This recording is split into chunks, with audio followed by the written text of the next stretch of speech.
buenas tardes. Gracias a todos por estar aquí. Gracias, Luis, por la presentación y, por supuesto, gracias a José Antonio y a Santiago por invitarme. La verdad es que se ha hecho de rogar el venir aquí, pero está valiendo mucho la pena, así que estoy súper contenta de estar aquí.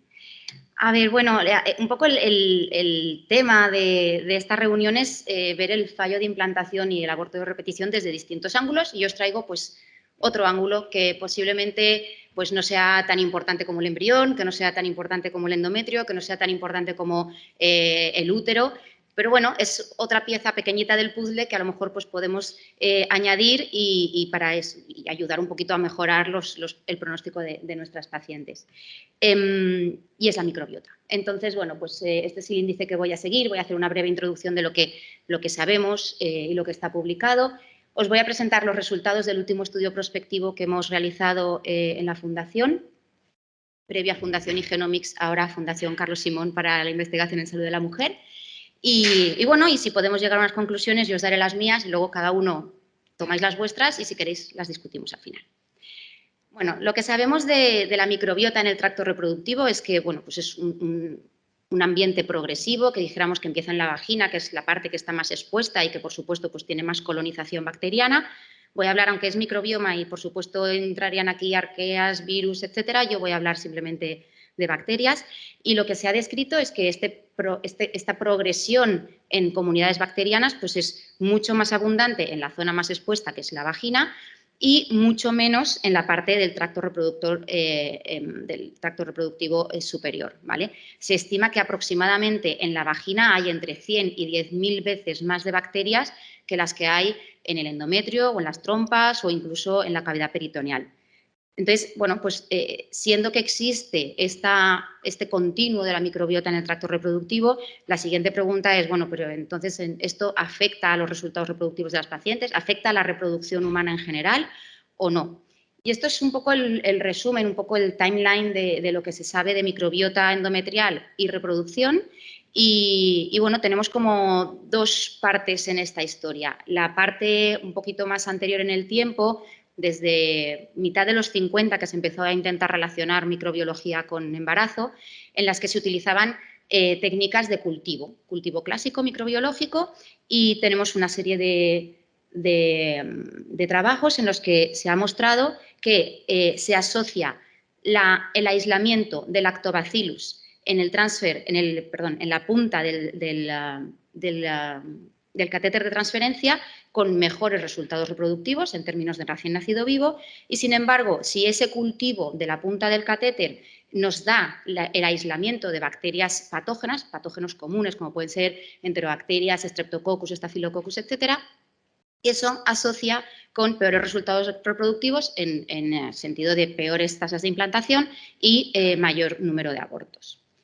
¿Qué pasa a partir de 2007-2008? Pues que hay una revolución tecnológica en el mundo de la microbiología y se empieza a utilizar ya no el cultivo microbiológico, sino técnicas moleculares, tanto PCR como secuenciación masiva, que lo que van a identificar ya no es el patógeno per se, sino que van a identificar DNA o RNA propio de esos microorganismos dentro de un nicho. Estos trabajos lo que han identificado es que existe una microbiota en el tracto reproductivo, existe una microbiota endometrial y sí que es verdad que se han descrito como ciertas diferencias entre los resultados que teníamos antes con cultivo y los resultados que tenemos ahora con técnicas moleculares. ¿Por qué? Pues porque ahora parece que todos los estudios que hacemos utilizando técnicas moleculares siempre encontramos algo, siempre encontramos una bacteria, cuanto antes pensábamos que la mayoría de los úteros, la mayoría de los endometrios en condiciones fisiológicas normales y mujeres sanas y asintomáticas no tenían por qué tener bacterias. Y esto puede ser debido a que las técnicas de microbiología clásica, las técnicas de cultivo, no son capaces de aislar cierto tipo de bacterias. Por ejemplo, si una mujer tiene un micoplasma y tú coges esa muestra y la pones en cultivo, ese micoplasma jamás va a crecer en el laboratorio en condiciones estándar. Entonces, el resultado va a ser negativo, pero eso no significa que la mujer no tenga el micoplasma, eso significa que no somos capaces de detectarlo. ¿Qué pasa? Que las técnicas moleculares son mucho más sensibles y son capaces de detectar minimísimas proporciones de DNA bacteriano. Entonces, bueno, pues la secuenciación metagenómica, que es lo que estamos utilizando ahora a nivel de estudios de microbioma global, no solo en el tracto reproductivo, sino también en el intestino, en la piel, en todos los hábitats humanos, pues nos permite ir mucho más al detalle y analizar ciertos tipos de muestras que previamente pensábamos o considerábamos que podían ser estériles. Y la pregunta del millón, ¿realmente existe una asociación entre la microbiota endometrial y el éxito reproductivo en pacientes infértiles? Bueno, pues nosotros nos planteamos este objetivo allá por 2014, cuando yo empecé a trabajar con Carlos, y lo primero que hicimos fue un estudio piloto muy chiquitín en el que, bueno, nos planteábamos primero si existía la microbiota endometrial y, bueno, hicimos análisis comparativos de las mismas mujeres, mismo momento, vagina versus endometrio. Y en un estudio muy chiquitín de 35 mujeres con fallo repetido de implantación, analizamos la posible asociación de la microbiota endometrial con el éxito de embarazo. Lo que vimos, y tenéis aquí en esta gráfica, es que después de hacer esta asociación, las mujeres que después del transfer habían tenido un recién nacido vivo, veíamos que de media tenían proporciones mucho más grandes de lactobacillus, que está pintado en azul, comparado con las mujeres que o bien no habían quedado embarazadas o bien habían tenido un aborto clínico. Entonces, bueno, esto nos dio un poco la primera pista de decir, ostras, pues parece que sí que hay un efecto. Vamos a ver si somos capaces de intentar ver si podemos realizar una predicción basada en la composición microbiana de estas muestras de si la mujer tiene mejor o peor pronóstico para tener un recién nacido vivo. Lo que hicimos fue utilizar varios métodos matemáticos, dos de ellos, y los dos métodos independientemente nos dieron el resultado de que de toda la composición bacteriana que nosotros teníamos para cada una de las muestras de las pacientes, el porcentaje de lactobacillus en esas muestras era una variable predictiva significativa de si la mujer iba a tener un hijo o no. Y el valor que nos daban de un poco de margen, el threshold que nos daba, era un valor del 90 o el 92%, dependiendo del texto que utilizáramos. Entonces, lo que hicimos fue volver atrás a nuestros resultados de manera ciega, coger a las pacientes que habían participado en el estudio y dividirlas en dos grupos basados en ese 90% de lactobacillus. De manera que lo que hicimos fue coger al grupo que llamamos LDM, Lactobacillus Dominated Microbiota, y a las pacientes que tenían por debajo de ese 90% de lactobacillus y, por tanto, tenían una proporción mayor de bacterias disbióticas o de bacterias patógenas, las llamamos NLDM, que significa Non-Lactobacillus Dominated Microbiota. Hicimos esta separación de las pacientes y revisamos cuáles habían sido, de hecho, sus resultados reproductivos después del primer transfer al analizar la microbiota. Y vimos que aquellas pacientes que tenían menos lactobacillus tenían peores tasas de implantación, de embarazo a término, de embarazo en curso, perdón, y de recién nacido vivo por transfer que las pacientes que tenían mayores cantidades de lactobacillus. Bueno, pues eso fue un poquito la semillita que se plantó. Empezamos a hacer un estudio de validación un poquito más amplio. En todos estos años hemos tenido la oportunidad de ver algunos casos pues, muy significativos que obviamente son case reports y que todos sabemos que la evidencia científica de un caso aislado pues, es la que es, pero que, bueno, que nos han ido dando un poco la energía y la ilusión de seguir trabajando en el campo y de ver hacia dónde íbamos y a dónde llegábamos.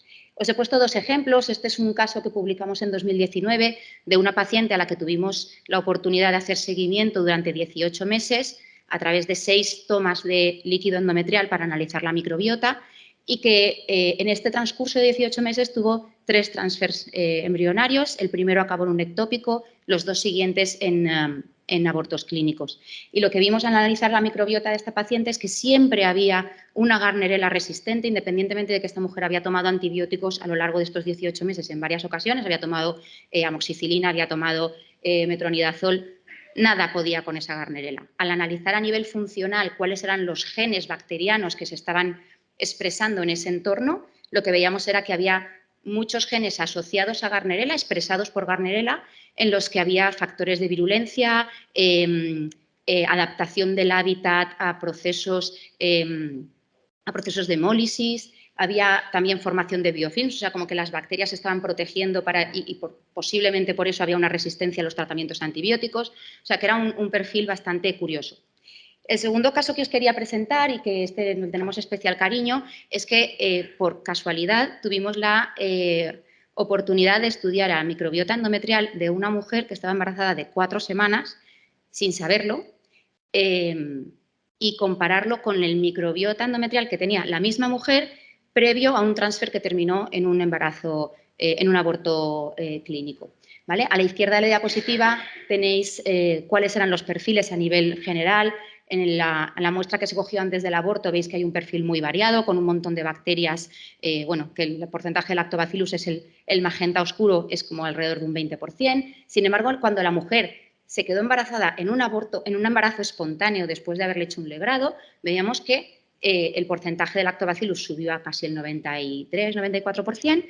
Y, de nuevo, analizamos en detalle todos los genes de todas las bacterias que estaban dentro de ese nicho y lo que veíamos era que en la misma mujer, antes del aborto, ese microbioma estaba expresando muchos genes de inestabilidad genómica, elementos de transposición y elementos móviles, mientras que en la muestra que analizábamos cuando la mujer ya estaba embarazada de 4 semanas, veíamos que eran funciones bacterianas muy comunes que se asociaban pues, con metabolismo básico, con producción de energía, incluso identificamos algunos genes producidos por lactobacillus que eran de defensa frente a otros patógenos. O sea, como que la propia microbiota estaba excluyendo que otros patógenos pudieran colonizar el nicho.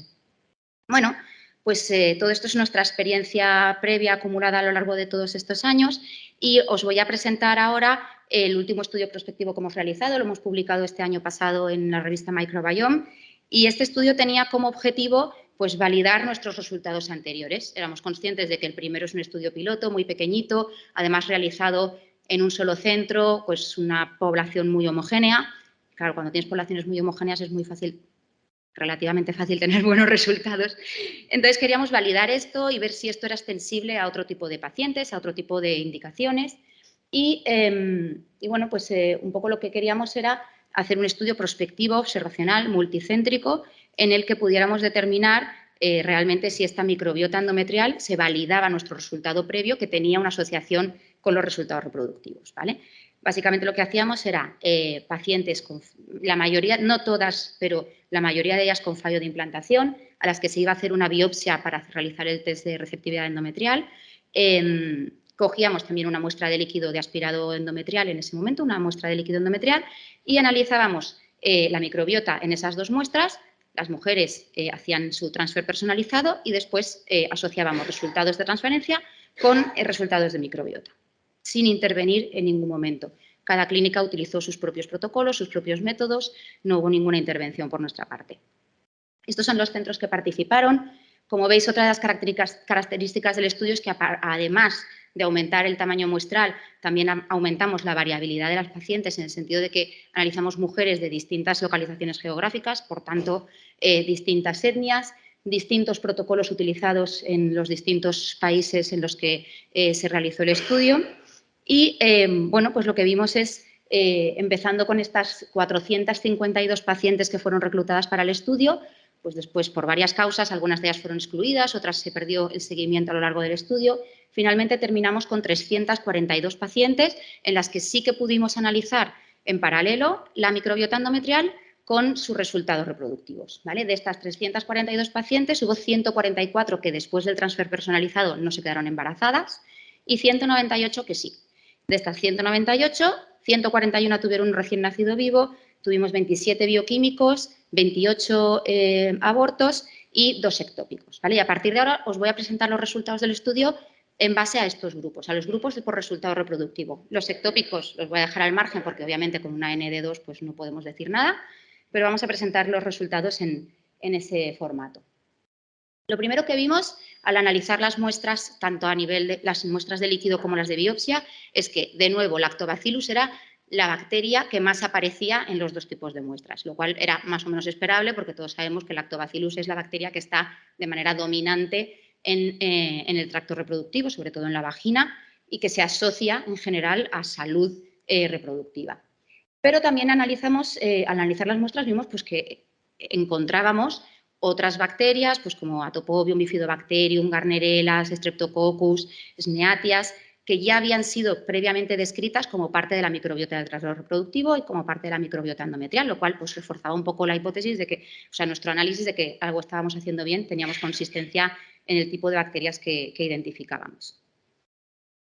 Y a posteriori lo que quisimos ver es, vale, nosotros hemos venido aquí a ver si realmente esta composición bacteriana del endometrio asocia con los resultados reproductivos.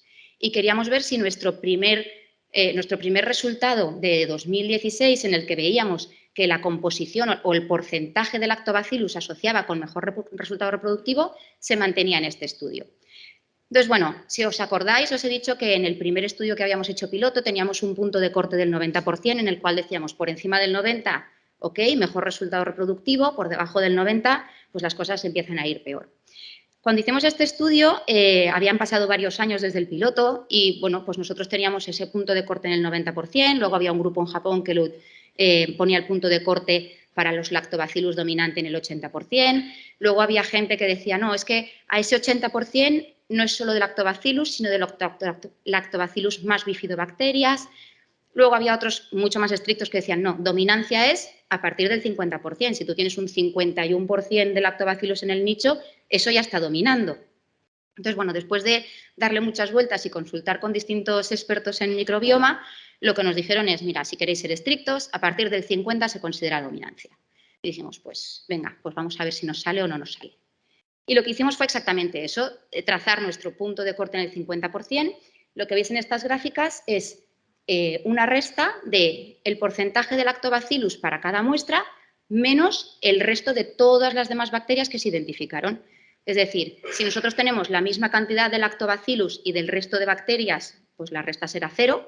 Si tenemos más lactobacillus que el resto de bacterias, significa que el lactobacillus está dominando el nicho y la resta será un número positivo. Y si tenemos menos lactobacillus que el resto de bacterias, significa que el lactobacillus no está dominando el nicho y la resta será un número negativo. Y eso es lo que tenéis aquí. A la izquierda los resultados para el líquido, a la derecha para la biopsia. Y como podéis ver, de media, las mujeres que habían tenido un recién nacido vivo tenían, ya digo, de media, esta diferencia iba a favor de una dominancia del nicho por parte del lactobacillus. Sin embargo, en las mujeres que habían tenido bioquímicos o que habían tenido abortos clínicos, esa proporción se invertía. Y lo que veíamos es que en estos dos grupos de pacientes, lactobacillus no estaba dominando el nicho con ese punto de corte del 50%. Y esto pues un poco reforzaba nuestros estudios anteriores y también los de otros que han publicado en torno al 80%. Entonces, bueno, nos planteamos muy bien, pues nos hemos reafirmado en que ese porcentaje de lactobacillus puede ser predictivo o puede estar asociado con los resultados reproductivos en este tipo de pacientes. Y ahora lo que queríamos era pues, poder decir cuál era la firma asociada, la firma bacteriana asociada con el fracaso reproductivo. Cuáles son las bacterias que están asociadas. Ya sabemos que el lactobacillus se asocia con mejor resultado reproductivo, pero ¿cuáles son las bacterias que se asocian con peor resultado reproductivo? Y aquí nos encontramos con otro dilema y es que no sabemos lo que es normal. Cada uno tiene un criterio, según tú hagas los análisis te va a salir una cosa u otra. Es verdad que los análisis de microbiota en muestras de baja biomasa son muy complicados porque requieren de un tratamiento bioinformático que es complejo. Entonces, no hay un consenso realmente de qué es lo normal en el tracto reproductivo. Se asume que es lactobacillus, pero en el endometrio no hay descrito cuál es la composición de la microbiota normal. Entonces, bueno, pues nosotros lo que pensamos que el normal tiene que ser, en términos reproductivos, lo que permite que haya un recién nacido. Si una mujer con muchos lactobacillus tiene un recién nacido, pues eso es normal. Pero es que si una mujer con muchos streptococcus tiene un recién nacido, pues esa señora también es normal. No tiene una microbiota suficientemente mala como para que ese embarazo no se produzca o se interrumpa. Entonces, lo que hicimos fue, basados en las microbiotas de todas las mujeres que habían tenido un recién nacido vivo, hicimos analizamos todos los datos en conjunto de solo las mujeres con recién nacido vivo y determinamos cuál iba a ser el rango normal que íbamos a considerar, con un intervalo de confianza del 95% para cada una de las bacterias. Al final, lo que vimos es que en el caso de las bacterias comensales, nosotros lo que esperaríamos de inicio es que en las mujeres con mejores resultados reproductivos hubiera mucho porcentaje de bacterias buenas y poco de bacterias malas. Por tanto, en el caso de comensales y bacterias beneficiosas, pues las mujeres que tienen peor resultado reproductivo estuvieran por debajo de ese umbral o de ese normal range de live birth. Sin embargo, para las bacterias que consideramos patógenas o disbióticas, lo que esperaríamos es que en condiciones normales pues una mujer tuviera muy poquitas y que aquellas mujeres con un peor resultado reproductivo tuvieran un aumento en la cantidad de esas bacterias que consideramos patógenas o disbióticas. Y eso es de donde nosotros partíamos. Hicimos estos rangos para cada una de las bacterias identificadas, tanto en el caso de los líquidos endometriales como en el caso de las biopsias endometriales, y después lo que hicimos fue superponer las gráficas y ver cómo subían o bajaban las cantidades medias de cada una de las bacterias en las mujeres con no embarazos, con bioquímicos o con abortos, en comparación con las mujeres que tenían live birth.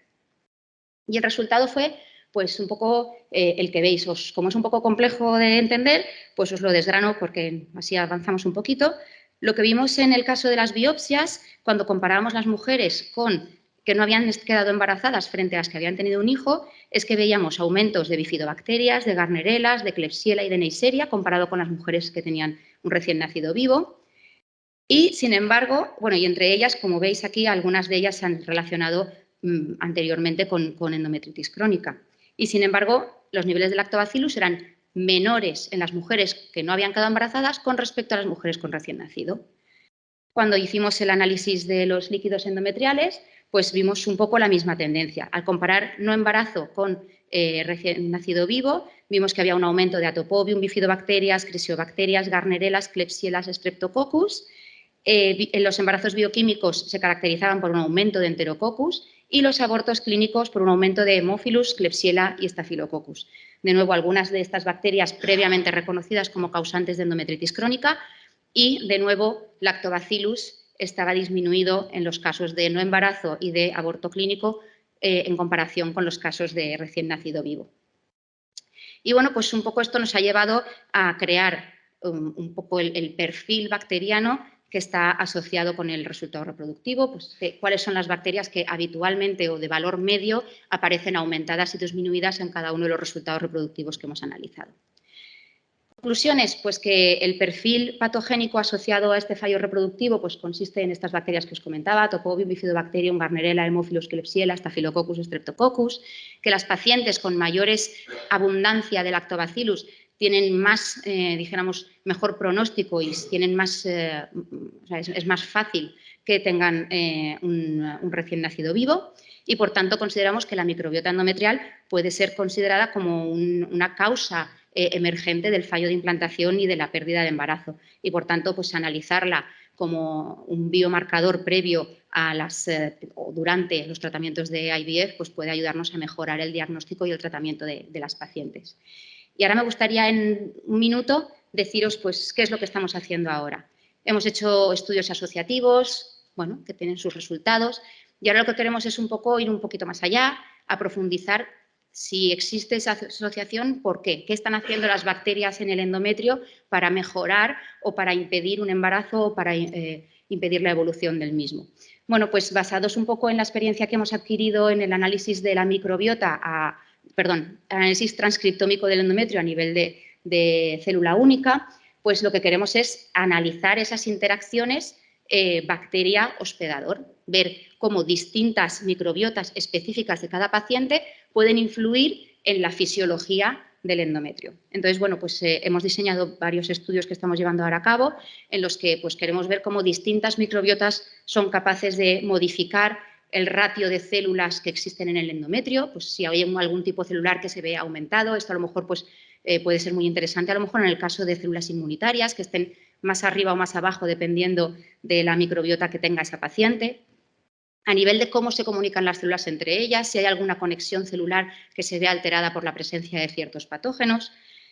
A nivel de expresión génica, obviamente ahora con la posibilidad de analizar el endometrio a nivel de single cell, no vamos a tener un set de datos de transcriptómica, vamos a tener un set de datos de transcriptómica para cada célula. Por lo tanto, tendremos una firma para el epitelio, otra para los macrófagos, otra para el estroma y nos va a permitir ver esas bacterias con qué tipo de células están interaccionando, a qué tipo de células están afectando y eso también nos va a permitir hacer un mejor diagnóstico de esas pacientes y proponer nuevos tratamientos ya no basadas en tratar con antibióticos a todo el mundo, sino ir dirigidos a cuál es el target terapéutico, cuál es la célula que está de alguna manera fallando y poder hacer intervenciones terapéuticas.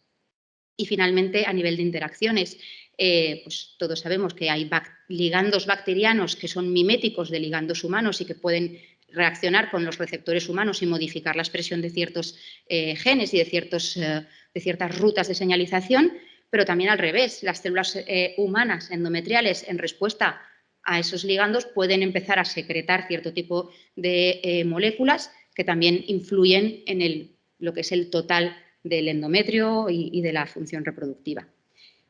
Con esto ya solo me queda agradecer al grupo, a Carlos, que nos permite llevar a cabo la investigación que nos gusta, a Marta y Bruno, que son mi grupo ahora, a Yolanda, que hizo su tesis en este trabajo y que es la mejor predoctoral que podría haber soñado, al grupo previamente de Igenomics, a las clínicas participantes, a las pacientes por darnos sus muestras y, bueno, y muchas gracias a todos vosotros también por vuestra atención.